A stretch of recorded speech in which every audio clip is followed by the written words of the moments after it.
সবার সম্মানিত আমাদের ডিরেক্টর স্যার, ম্যানেজার স্যার যারাই আছেন সকলকেই ইউনিক বাজার পক্ষ থেকে আন্তরিক শুভেচ্ছা ও ধন্যবাদ।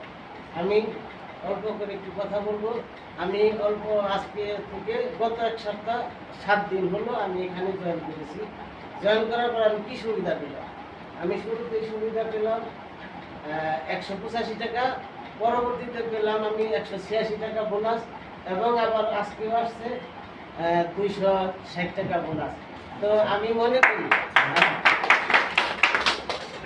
করি যে আমার মতো যদি সবাই এখানে আসেন সবাই লাভবান হবেন, এবং আমরা চাবো ইউনিক বাজার লিমিটেডে যেহেতু আমি একজন সদস্য হয়েছি আজীবন যাতে এই সদস্য হতে পারি, এবং এই প্রতিষ্ঠানটাকে আমাদের এই 64 ডিস্ট্রিক্টের ভিতরে যাতে আরও বিস্তৃতভাবে প্রসারিত হয় সেই লক্ষ্যে সকলকে কাজ করার আহ্বান জানিয়ে সকলে সুস্বাস্থ্য কামনা করে আমি আমার